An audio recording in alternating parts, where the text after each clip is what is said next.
আসসালামু আলাইকুম, কেমন আছো সবাই? আজকে নিয়ে আসলাম তোমাদের জন্য নতুন ব্লগ। সকাল সকাল বৃষ্টি শুরু হয়ে গিয়েছে, দেখো কত বৃষ্টি হচ্ছে। তো এই বৃষ্টির মাঝে আমি ফ্রিজ থেকে হাঁসের মাংস নামিয়েছি, তাই আজকে হাঁসের মাংস রান্না করব। তাই তোমাদের সাথে আমি একটু শেয়ার করলাম। যদি ভালো লাগে আমার রান্নাটা, তোমরা অবশ্যই লাইক কমেন্ট শেয়ার করবা। দেখো ফার্স্টে আমি কিভাবে কি রান্না করলাম। এ রান্নার মাঝে মাঝে ছেলেকেও একটু ভিডিও করতেছিলাম। বৃষ্টি আসলে বৃষ্টির জন্য পেরেশান হয়ে যায়, বৃষ্টি ধরবে, ওর জন্য জানলা বন্ধ রাখতে পারি না, ওকে জানলা খুলে দিতে হবে। ও বৃষ্টি ধরবে, ভিজবে এখানে দাঁড়ায়।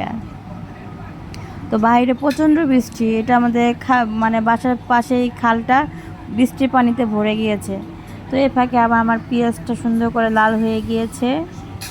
রান্নার ফাঁকেও আসলাম একটু দেখানোর জন্য। তো সুন্দর করে পেঁয়াজটা নাড়াচাড়া করে সব ময় মশলা আমি অ্যাড করতেছিলাম।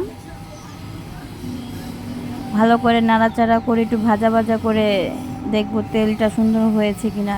যে একটা কাঁচা কাঁচা ভাব থাকে, সে ভাবটা চলে যাবে। সুন্দর করে নাড়াচাড়া করতে হবে।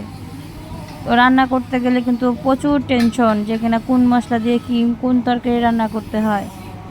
তো মশলাগুলো সব কিছু আমি অ্যাড করে নাড়াচাড়া করে আমি পানি দিয়ে ভালো করে আমি কাঁচা গন্ধটাকে দূর করলাম। তো দেখেন আমার রান্নাটা কেমন হয়েছে, কার কার পছন্দ লাগে হাঁসের মাংস। তো রান্নার ফাঁকে বৃষ্টির মধ্যে আমার পাখিগুলো কি করতেছে, তো আমি একটু দেখতে গেলাম। দেখেন আমার পাখিগুলো খুব সুন্দর করে খাঁচায় বসে আছে, মানে দুজন দুই খোপে আছে। তো এই ফাঁকে আমার মশলাটা কষানো হয়ে গিয়েছে, তা আমি একটু স্বাদ মতন লবণ অ্যাড করলাম। তো লবণটা আমি পরে অ্যাড করছি, কারণ মশলা কষানোর সময় দিয়েছি হালকা, তো তখন মনে হলো আর একটু লাগবে। তো একসাথে আমি সব মশলাগুলো ভাজা ভাজা করে সুন্দর করে নাড়াচাড়া করতেছি। তো দেখেন আমার রান্নাটা যদি ভালো লাগে, আপনারা খেতে চাইলে চলে আসতে পারেন আমার বাসায়। তো আমি হাঁসের গোস্তগুলো সুন্দর করে ধুয়ে রেখেছিলাম, তো এটা আমি এখন ছেড়ে দিচ্ছি। হাঁসগুলো সুন্দর করে পরিষ্কার করে, হাঁসটা আমার ছোটো খালা আমাকে বেছে দিয়ে গিয়েছে, তারপর আমি আর একটু সুন্দর করে ধুয়ে টুয়ে কোটা বাছা করে নিছি। কারণ হাঁস জিনিস তো মানে আমার একটু রান্না করতে একটু খিটখিট লাগতেছে, কারণ আমি তো হাঁস পছন্দ করি না। কারণ আমার হাজব্যান্ডে হাঁসের মাংস অনেক পছন্দ করে, ওর জন্য রান্না করলাম হাঁসের গোস্ত, খাবে আজকে।